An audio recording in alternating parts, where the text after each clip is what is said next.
ఓం గం గణాధిపతయే నమః. ఐం సరస్వత్యై నమః. ఓం శ్రీ గురుభ్యో నమః. హరి ఓం. శరదిందు సమాకారే పరబ్రహ్మస్వరూపిణే వాసరాపీఠనిలయే సరస్వతీ నమోస్తుతే. ఓం వాగర్ధావివ సంపృక్తో వాగర్ధ ప్రతిపత్తయే జగతః పితరౌ వందే పార్వతీ పరమేశ్వరౌ. వీక్షిస్తున్నటువంటి ప్రేక్షకులందరికీ కూడా ఈ యొక్క డిసెంబర్ మాసంలో 16వ తేదీన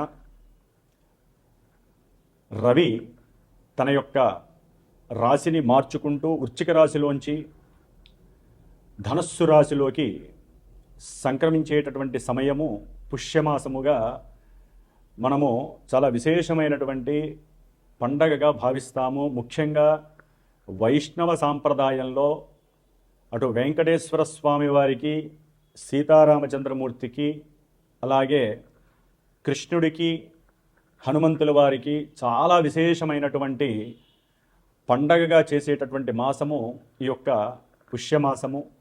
గోదాదేవిని కూడా చాలా విశేషంగా అర్చిస్తూ భగవంతుడికి సమస్త మానవాళి అంతా కూడా, సమస్త జీవులన్నీ కూడా సుఖంగా ప్రశాంతంగా ఈ భూమి మీదకి వచ్చినందుకు పూర్వజన్మల్లో చేసుకున్నటువంటి పుణ్యఫలాలన్నీ కూడా రావాలని ఆశిస్తూ ఎన్నో శ్లోకాలు, స్తోత్రాలు, మంత్రపఠనాలతో, ధూప దీప నివేదనలతో, ఉపవాస దీక్షలతో, అలాగే ఉదయాన్నే చక్కగా బ్రాహ్మీ ముహూర్తానికే నిద్రలేచి చాలామంది, ఎక్కువ శాతం మంది మన యొక్క ఈ భరతఖండంలో సనాతన ధర్మాన్ని ఆచరించేటటువంటి ప్రతి వ్యక్తి, ప్రతి కుటుంబము కూడా చాలా ఆనంద పారవస్యముతో జరుపుకునేటటువంటి పండుగ దినము ఈ యొక్క దినములు పుష్యమాసము.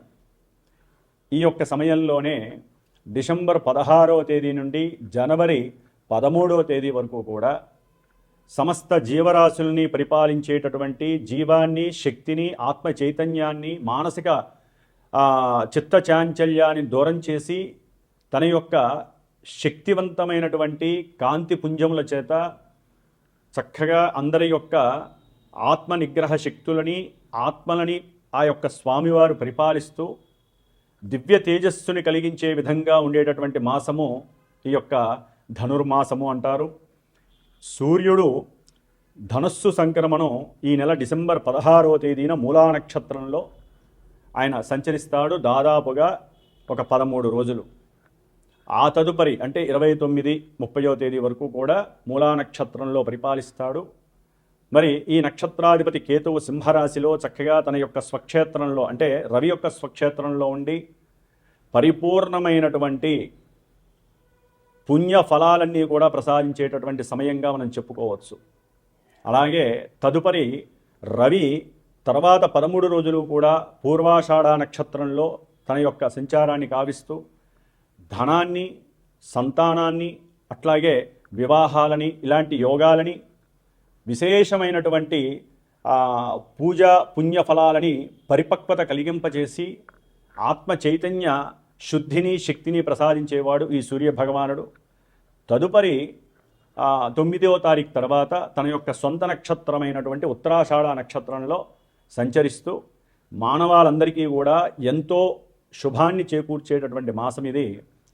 అయితే ఇదే రాశిలో దాదాపుగా కుజుడు కూడా ఇంతకు కొన్ని రోజుల ముందే ధనస్సు రాశిలో తన యొక్క సంచారాన్ని ప్రారంభం చేశాడు.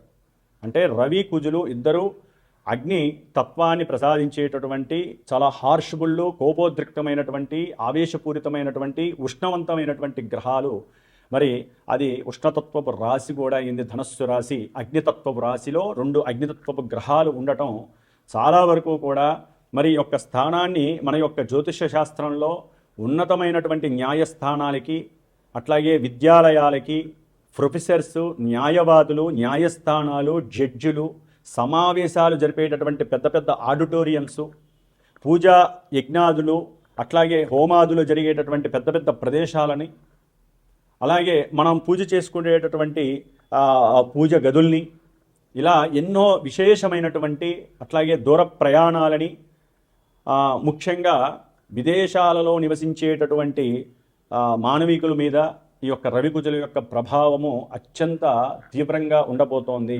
ముఖ్యంగా రాజకీయ నాయకులు, మిలిటరీ, పోలీస్ ఉన్నతాధికారులు, డాక్టర్లు, ఎవరైతే వైద్యశాస్త్రంలో మెదడుకి సంబంధించినటువంటి డాక్టర్లు, అంటే మైండ్కి, నర్వస్కి సంబంధించినటువంటి, అట్లాగే శస్త్రచికిత్సలు ఎవరైతే సర్జన్స్ ఉంటారో వారికి సంబంధించి, ఆయుర్వేదంలో కూడా నూతన విప్లవము, ఆయుర్వేదానికి సంబంధించిన మందులు అవసరమయ్యేటటువంటి రోజులు మరి ఈ యొక్క నెల రోజులు కూడా అలాంటి పరిస్థితి రాబోతోంది.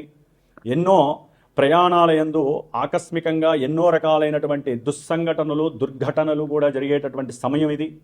ఎన్నో ప్రమాదాలు, ఆయుర్గండాలు, అట్లాగే తీవ్రమైనటువంటి తలనొప్పులు, కీళ్ళవాతాలు, నడున్నొప్పులు, అట్లాగే మూర్ఛపు వ్యాధులు, మరి శిరో సంబంధితమైనటువంటి ఎన్నో దోషాలు, సయాటిగా నొప్పులు కానివ్వండి, ఇలాంటివి అనారోగ్యాలు, అట్లాగే ఉష్ణతత్వపు గ్రహం కాబట్టి తీవ్రమైనటువంటి అలసట, కళ్ళు తిరగటము, అట్లాగే ఈ మర్మగర్భితమైనటువంటి మర్మాంగ అవయవాలకి సంబంధించినటువంటి కొన్ని అనారోగ్య దోషాలు కావచ్చు, ద్వితీయ వివాహాల పరంగా కొన్ని సంఘటనలు మరి ఇబ్బంది కలగచ్చు. సింహరాశి వారికి ఈ డిసెంబర్ 16వ తేదీ నుండి 2026 జనవరి 12వ తేదీ 13వ తేదీ వరకు కూడా గ్రహాల యొక్క కాలగమనంలో గ్రహాల యొక్క స్థితిగతులు కనుక మనం గమనించినట్లయితే, ముఖ్యంగా సింహరాశికి అధిపతి అయినటువంటి రవి, ఈయన ఆరోగ్యాన్ని సూచిస్తాడు, ప్రభుత్వ ఉద్యోగాదుల్ని సూచిస్తాడు, సంతానాన్ని, లలిత కళని కూడా సూచిస్తాడు. క్రీడల యందు కూడా ఈ రవి బలం బాగుంటేనే క్రీడల యందు వీరు రాణిస్తారు. మరి ఇటువంటి సూర్య భగవానుడు వీరి యొక్క రవి ధనుస్సు రాశిలో మిత్రక్షేత్రంలో ఉండి మిత్రుడైనటువంటి గురుడి చేత చూడబడుతున్నాడు. ఒక రకంగా చెప్పాలంటే క్రీడల్లో ఎవరైనా ఇప్పుడు క్రికెట్ వస్తోంది, క్రికెట్ ద్వారానో లేకపోతే చెస్సులో, లేకపోతే కొంతమందికి దుర్వ్యసనాలు ఉంటాయి, పేకాటలో, గుర్రపు పందాలని, ఇట్లా పందాల పరంగా కావచ్చు, ఏదో డబ్బులు వచ్చేస్తాయి అని చెప్పి డబ్బులు పెట్టే అవకాశాలు ఉంటాయి. వస్తాయేమో అని అనుకుంటారు, ఆకస్మికంగా దెబ్బపడే అవకాశాలు ఉంటాయి. కొంచెం జాగ్రత్త పడండి.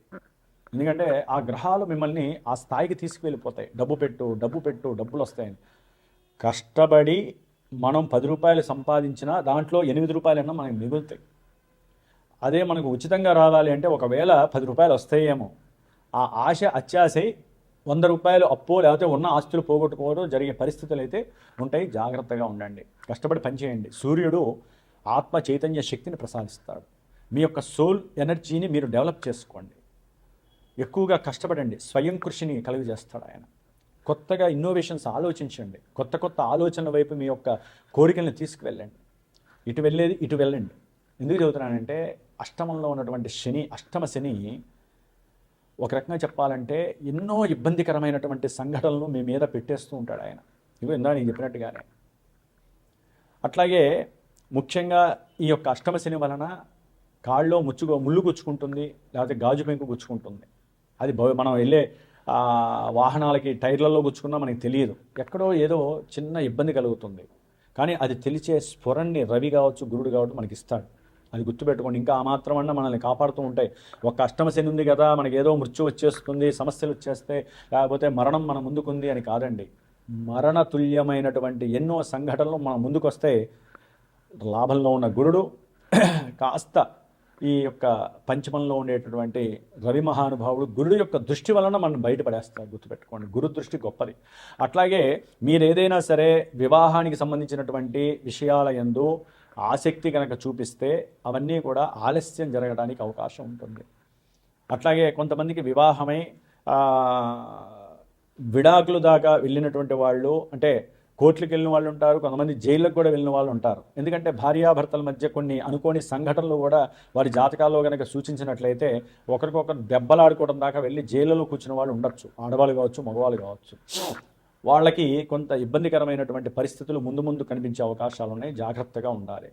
ముఖ్యంగా సంతానపరమైనటువంటి, ఎందుకంటే పంచమంలో ఉన్నటువంటి రవి కుజులు, మరి ఒక రకంగా బుధుడు ఈ నెలలో బుధుడు శుక్రుడు కూడా అక్కడికే వచ్చి ఉంటారు. కాబట్టి 5 గ్రహాలు పంచమంలో ఉన్నాయి. శుక్రుడు పంచమంలో ఉండడం ద్వారా వీరు ప్రయత్నపూర్వకంగా చేసేటటువంటి ఉద్యోగ విషయాల యందు, ఆర్థికపరమైనటువంటి విషయాల యందు, వివాహపరమైనటువంటి లేకపోతే స్త్రీపరమైనటువంటి ఏ విషయాల్లోనైనా సరే ఆనందాన్ని, అనుభవించే పరిస్థితి అయితే చాలా వరకు ఉంటుంది. అయితే ఈ శుక్రుడు మరి మిగతా పాపగ్రహాలతో కలిసి ఉంటాడు కదా, రవితోనూ కుజుడితో కలిసి ఉంటాడు కదా, ఇవన్నీ నెగిటివ్గా మారే అవకాశము. అంటే మీరు ఒక స్త్రీతో ఏదైనా ఒక మంచి సంభాషణాపరంగా మాట్లాడినా, అది ఇష్టపడిన వ్యక్తి కావచ్చు, భార్య కావచ్చు, ఎవరైనా కావచ్చు, సంతానపరంగా మాట్లాడచ్చు, సంతానంతో మాట్లాడచ్చు, భార్యతో మాట్లాడచ్చు, అవన్నీ కూడా నెగిటివ్గా రిఫ్లెక్ట్ అయ్యే పరిస్థితులు ఉంటాయి. అది మీరు స్వయంకృతాపరాధంగా చేసే పరిస్థితులు కూడా ఉంటాయి. జాగ్రత్తగా ఉండాలి. ఇక్కడ వ్యవహారం 5లో ఉన్నటువంటి గ్రహస్థితిలో రవి కుజులు అంత బలంగా ఉండరు. ఉద్యోగంలో కూడా గవర్నమెంట్ జాబ్స్ చేసేవాళ్ళు కావచ్చు, లేకపోతే రిజర్వ్ బ్యాంకులో చేసేవాళ్ళు కావచ్చు, ఆర్థికపరమైనటువంటి విషయాలు రియల్ ఎస్టేట్లో చేసేవాళ్ళు కావచ్చు, లేకపోతే భూములు వ్యవహారాలకు సంబంధించినటువంటి గృహ నిర్మాణ శాఖలు పనిచేసేవాళ్ళు కావచ్చు, అట్లాగే ముఖ్యంగా వైద్యులు కానివ్వండి, వీళ్ళందరూ కూడా కొంత ఉద్యోగ వ్యవస్థలో అవస్థలు కలిగే అవకాశం, అంటే ఉద్యోగం నుంచి తీసేయటము, ఉద్యోగంలో ఉన్నటువంటి దూర ప్రాంతాల్లో ఉన్నవాళ్ళు వచ్చేయాలనుకోవటము, అక్కడ కూడా ఖాళీగా ఉండటము, ఉన్న ఆస్తులు అమ్ముకోవడం, ఇలాంటివి జరిగే అవకాశాలు ఉంటాయి. జాగ్రత్తగా ఉండాలి, ఎందుకంటే శని దృష్టి పడుతుంది కదా. అట్లాగే సంతాన నష్టం, కొంతమంది గర్భవతులు ఉంటారు స్త్రీలు, పాపం వాళ్ళకి కొంత మరి జాతకంలో సవ్యంగా ఉంటే మటుకు కొన్ని ఒడిదుడుకుల్ని ఎదుర్కొనే పరిస్థితి ఉంటుంది, కానీ లేకపోతే వారికి సంతాన నష్టము అంటే గర్భవిచ్ఛేదనం కలిగే పరిస్థితులు కూడా కలుగుతాయి. చాలా జాగ్రత్తగా ఉండాలి. అట్లాగే వీరి యొక్క మనసంతా కూడా ఏదో ఒక రియల్ ఎస్టేట్లో పెట్టాలనో, లేకపోతే భూములపైన పెట్టాలనో, లేకపోతే దేవాలయాలు నిర్మించేటప్పుడు కొంతమంది అంటే ఇలాంటి ఉండకపోవచ్చు, దేవాలయాలు నిర్మించాలనే కోరికతో ధనాన్ని దాని యందు కూడా ఖర్చు పెట్టేవాళ్ళు అయి ఉండొచ్చు. ఉన్నతమైనటువంటి విద్యలకి విదేశాలకు వెళ్ళాలని ధనాన్ని కూడబెట్టింది కూడా దాంట్లో పెట్టుండొచ్చు. వీళ్ళందరికీ కాస్త నష్టము అయ్యేటటువంటి ప్రమాదం ఉంటుంది. కొంతమందికి ప్రమాదాల పరంగా కూడా ధన నష్టము, అట్లాగే శిరో సంబంధిత, నేత్ర సంబంధిత, నరాలకి సంబంధించినటువంటి, ఎముకలకి సంబంధించినటువంటి ఇలాంటివి ఎన్నో సమస్యలు మిమ్మల్ని ఇబ్బందులు పెట్టచ్చు. ఒక్కోసారి ఆపరేషన్స్ దాకా కూడా తీసుకెళ్లే పరిస్థితులు ఉంటాయి. ఇదంతా కూడా గోచారంలో మాత్రమే కొంతమందికి జరుగుతాయి. జన్మజాతకాలలో జరిగేటటువంటి దశలు, అంతర్దశలు, ఆ గ్రహస్థితులు మనల్ని కాపాడుతూ ఉంటాయి. కొంతమందికి గోచారంలో కాపాడే పరిస్థితి ఉన్నా జాతకంలో గనక అవి మనల్ని కోపంలో నెట్టే పరిస్థితులు కొన్ని ఉంటాయి. అందుకనే జన్మజాతకం చూసుకుంటూ గోచారాన్ని టాలీ చేసుకోవాలి తప్ప గోచారాన్ని విని గురువులకి ఫోన్లు చేయటము, మెసేజ్లు చేయటము, దాని ద్వారా ఏంటంటే ఇట్లా చెప్పారు మాకు బాగానే ఉందంటారు, కొంతమంది బాగాలేదు మీరు ఇట్లా చెప్పారంటారు. మీ ఒక్కల కోసం జాతకం ఎవరు చెప్పరండి. గ్రహాలు గోచారంలో ఈ విధంగా ఉన్నాయి, వాళ్ళు ఇక్కడ ఉన్నారని చెప్పి మాత్రమే గురువులను చెప్తామే తప్ప మీ ఒక్క పేరుకి, మీ ఒక్క నక్షత్రానికి, మీ ఒక్క రాశికి మేము చెప్పం. ఇది హోల్ అందరికీ కొన్ని కోట్ల మంది ఉంటారు, వాళ్ళందరిలో కొంతమందికి జరుగుతాయి, కొంతమందికి జరగవు. జరిగిన వాళ్ళు సంతోషపడండి, జరిగే వాళ్ళు దోష పరిహారాలకి పరిహారాలు చేసుకోండి చక్కగా. అంతేగాని గురువుల్ని మాటలంటే ఇప్పుడు ఎందుకంటే గోచారంలో కూడా ఇప్పుడు ప్రజెంటు ఈ రవికుజుల ప్రభావము, శని యొక్క ప్రభావం ఎట్లా ఉంటుందంటే మఠాధిపతులు గురువుల మీద దండెత్తటము, లేకపోతే మత ప్రచారాలు ఎక్కువ కావటము, ఒక మతానికి పడకపోవటము, దేవాలయాలు, మసీదులు, చర్చిలు వీటికి సంబంధించిన ఎన్నో దుర్ఘటనలు జరగటము, అగ్ని ప్రమాదాలు జరగటము, ఫైల్స్ ఏమైనా ఉంటే కాలిపోవటము, గవర్నమెంట్ ఫైల్స్, ఇలాంటివి చాలా ఉంటాయండి. అన్నీ చెప్పుకుంటూ పోతే మనకున్న ఈ వీడియో లెంత్ అనేది సరిపోదు. అందుకని ఎవరి జాతకాన్ని వారు చూసుకుంది ఇలా చూపించుకోండి. అప్పుడు మాత్రమే ఈవెంట్స్ ఇప్పుడు ఈ క్షణం ఈ సంవత్సరం నాకు ఉద్యోగ యోగం ఉందా, వివాహ యోగం ఉందా, ఇట్లా మాత్రమే ఆలోచించండి. కానీ ఇవి వినేసేసి వాళ్ళు ఒక రకంగా చెప్పారు, వీళ్ళు ఒక రకంగా చెప్పారంటే ఎవరి స్ట్రాటజీ వాళ్ళకు ఉంటుంది, ఆ స్ట్రాటజీతో వాళ్ళు చెప్తూ ఉంటారు. కాబట్టి మీకు భగవంతుడి యొక్క అనుగ్రహం ఉంటే మీ యొక్క జన్మజాతకం ఏ విధంగా ఉందో ఆ విధంగా ఇప్పుడు గోచారంలో మంచి చెడులు జరుగుతూ ఉంటాయి. కాబట్టి ఇవన్నీ గమనించుకుంటూ మీరు ముందుకు వెళ్ళండి. ముఖ్యంగా సింహరాశి వారికి రవి, కుజుడు, అట్లాగే బుధుడు వీరి యొక్క బలము బాలేదు. అష్టమ శని, భార్యాభర్తలకి సంబంధించినటువంటి రాహుకేతువులు, అనారోగ్య దోషాలు, ఉదర సంబంధిత వ్యాధులు, అట్లాగే శిరో సంబంధిత సమస్యలు, ఇట్లా ఆరోగ్యం మీద బాగా దెబ్బపడే అవకాశం ఉంది. గురుడు లాభంలో ఉన్నాడు కాబట్టి కాస్త బంధుమిత్రాలతో గొడవలే ఉన్నా, పిల్లలతో ఉన్నా కాస్త సద్దుమణిగే పరిస్థితి ఉంటుంది. కొంచెం భార్యాభర్తల మధ్య ఉన్న గురుదృష్టి వలన కొంతవరకు ఓదార్పు లభిస్తుంది. అనుకున్న సంకల్పాలు, లేకపోతే కొంతమంది విదేశాలకు వెళ్ళాలని పాస్పోర్ట్లకు అప్లై చేసుకుంటే పాస్పోర్ట్లకు సంబంధించిన విజయకేతనాలు, ఇలాంటివి కొన్ని లాభకరమైనటువంటి పరిస్థితులు. వ్యాపారంలో మీరు ఆలోచించే ప్రతి దానికి కూడా కొంత లాభం కలగడానికి అవకాశం ఉంటుంది. ఒక్క గురుడు మాత్రమే మీకు అనుకూలంగా ఉన్నాడు. మిగతా గురుడు, శుక్రుడు ధనానికి సంబంధించి కొంతవరకు మీకు ఫ్లక్చువేషన్స్ పక్కకి వెళ్ళిపోతాయి, అప్పులు తీరిపోతాయి. అనారోగ్యాలు కొన్ని ఈ శుక్రగ్రహం వలన, గురుగ్రహం వలన దీర్ఘకాలిక అనారోగ్యాలు ఉంటే కనుక అవి కొంత తగ్గడానికి మీరు ధనాన్ని ఖర్చు పెట్టి తగ్గించుకునే ప్రయత్నం అయితే చేస్తారు. కాబట్టి మీరందరూ కూడా తప్పకుండా ఈ యొక్క సింహరాశి వారు హనుమాన్ చాలీసా రోజు 5 సార్లు పారాయణ చేయండి. సుబ్రహ్మణ్య అష్టకాన్ని రోజు 7 సార్లు చదవండి.